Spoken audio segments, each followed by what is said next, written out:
যদি আমার প্রেডিকশন সত্যি হয় আর কি, আমি জানি না এটা সত্যি হবে কিনা।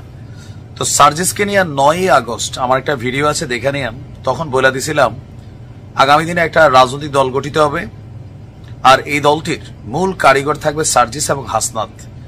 নিশ্চয় আজকে মোটামুটি 6 মাস পর এটার বাস্তবতা দেখতে পাচ্ছেন।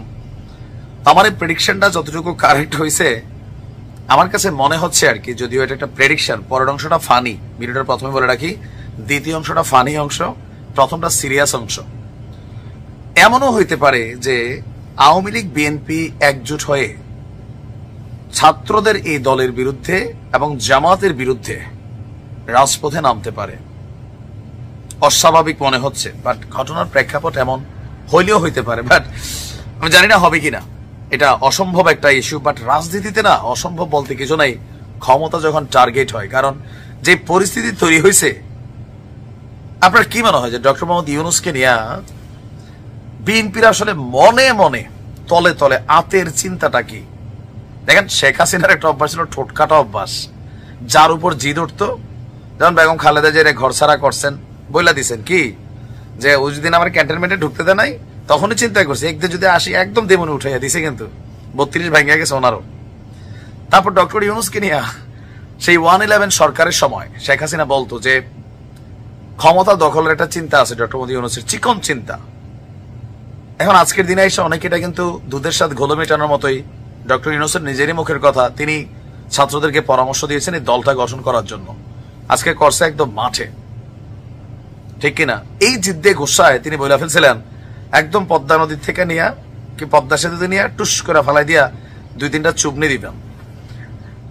রাইট নাও আপনি যদি বিএনপি নেতাদের অফলাইনে, আমি জানি না তারা এরকম বলে কিনা, বাট আমার কাছে মনে হয় যে তাদের ফিলিংসটা রাইট নাও এরকম। কিন্তু শেখ হাসিনার মতন ঠোঁটকাটা ভাবে তারা বলতে পারতেছে না, আকার ইঙ্গিতে ইশারায় তাদের বক্তব্যগুলো কিন্তু আস্তে আস্তে ডক্টর ইউনূসের বিপরীতে যাচ্ছে। তবে অপেক্ষা করেন, গইনার 6 মাস, এরপর দেখেন কই এর পানি কই গড়ায়, 100% গড়াবে।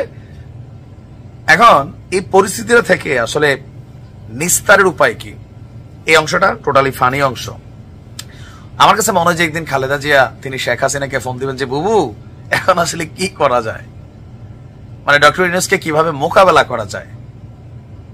যেই গতিতে ডক্টর ইউনূস যে প্ল্যানে আগাচ্ছেন, বিএনপি নেতারা বলছেন যে ভাই সংস্কারটা কি হয়েছে। সংস্কার হয়েছে এটা যে বিএনপির রাজনৈতিক দলটার যে স্বপ্ন ছিল ক্ষমতায় যাওয়ার, সেখানে সংস্কার করে একটা নতুন রাজনৈতিক দল সামনে চলে আসছে।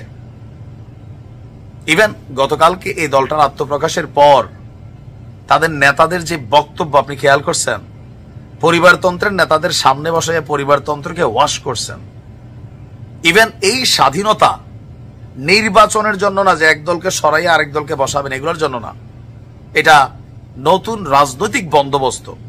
তো বিএনপির নেতাদের প্রশ্ন যে তোমরা কি বাবা আগে যখন এক দফা দাবি দিয়া সরকার পতন ঘটাইছিল আমাদের সাহায্য নিয়া, বা আমরাই তোমাদের জালে পড়ছিলাম, আমরা ভাবছি তোমরা আমাদের জালে, বাট আমরাই যে তোমাদের জালে আছি, তখন তো বলো নাই যে ভবিষ্যতে এরকম হবে, তোমরা রাজনৈতিক দল গঠন করবা, তাইলে তো আর শেখ হাসিনার পতনে আমরা রাজপথে নামতাম না। এখন কিন্তু অনেকে এই ধরনের কথাগুলো বলছেন।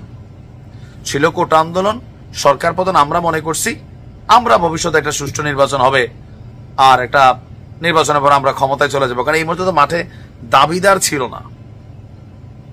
5ই আগস্টের পরে একটা দলই দাবিদার ছিল, বিএনপি।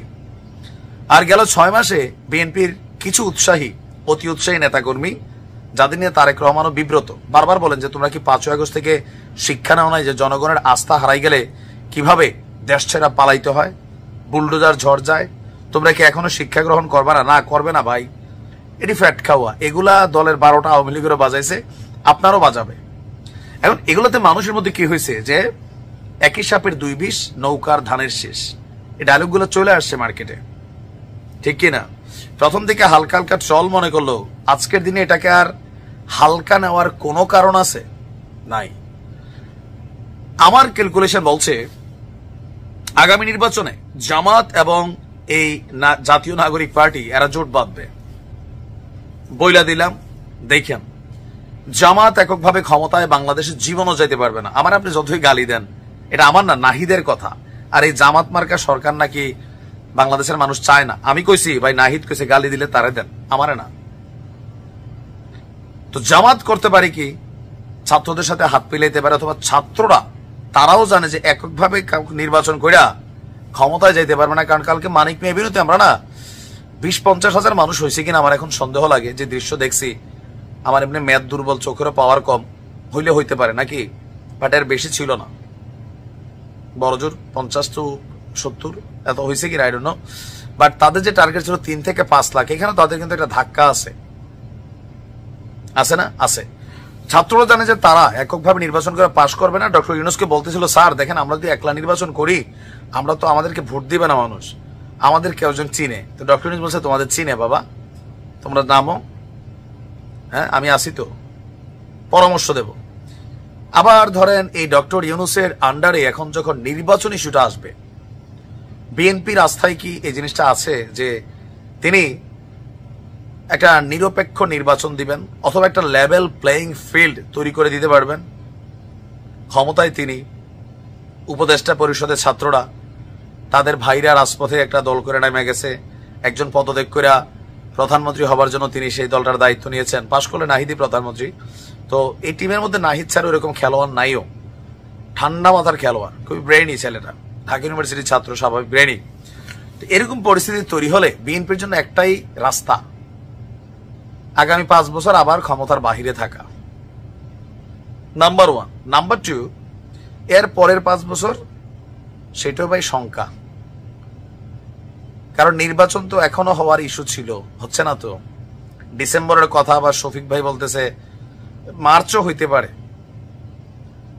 এক একজন রাজনীতিবিদদের এক এক ক্যালকুলেশন। গোলাম মাওলা রনি বলছে যে এটা 5 বছর, মানে আগামী 3 বছর নাকি নির্বাচন হবে না, মানে পারসেপশন আছে। বিএনপি বলছে ধোঁয়াশা দেখা দিচ্ছে, ষড়যন্ত্র হচ্ছে, স্থানীয় সরকার নির্বাচন চাচ্ছে জামাত, ভিপিনুর, ছাত্ররা সংস্কার চাচ্ছে জামাত। What is the meaning of সংস্কার, বিএনপি জানতে চায়। তো এই টোটাল সিচুয়েশনটাকে কভার করার জন্য বিএনপির সামনে ভবিষ্যতে একটাই রাস্তা থাকবে, সেটা হচ্ছে নির্বাচনে গিয়ে হারা, অথবা আওয়ামী লীগের সাথে হাত মেলানো। এমন দৃশ্যপট এই মুহূর্তে, যখন আমি আজকের দিনে কথা বলছি, 2025-এর 1 মার্চ, হইতেও পারে এই ঘটনা, নাও হইতে পারে। বাট কেন জানি মনে হচ্ছে পরিস্থিতিটা যেদিকে যাচ্ছে, কি মনে হয় আপনার? আমার অবশ্য রং ক্যালকুলেশন হয় বিভিন্ন সময়। আর ডক্টর ইউনূস সম্পর্কে বিএনপি নেতাকর্মীদের অন্তরে কি, ছাত্রদের স্ট্যাটাসে আমার আইডিতে যারা বিএনপি লোক আছেন কি পরিমাণ কমেন্ট করেন আমি দেখি, যেটা কয়েকদিন আগে আওয়ামী লীগের বিরুদ্ধে করত, এখন আওয়ামী লীগ বিএনপি মিললে কমেন্ট করে ছাত্রদের স্ট্যাটাস পাইলে, ডক্টর ইউনূসের স্ট্যাটাস পাইলে। একটা বার্তা দিচ্ছে রাজনীতিতে শেষ কথা বলে কিন্তু কিছু নেই। তবে এত সহজে যে আবার আওয়ামী লীগের সাথে হাত মিলাই ফেলবে বিষয়টা তাও না। তবে এদেশের রাজনীতিবিদ তো মানে যে কোনো সময় যে কোনো কিছু করতে পারে তারা। আমি এটা জাস্ট আমার পারসেপশন থেকে বলছি, আপনার কাছে ভালো মনে হইতে পারে, খারাপও মনে হইতে পারে। ভালো থাকুন।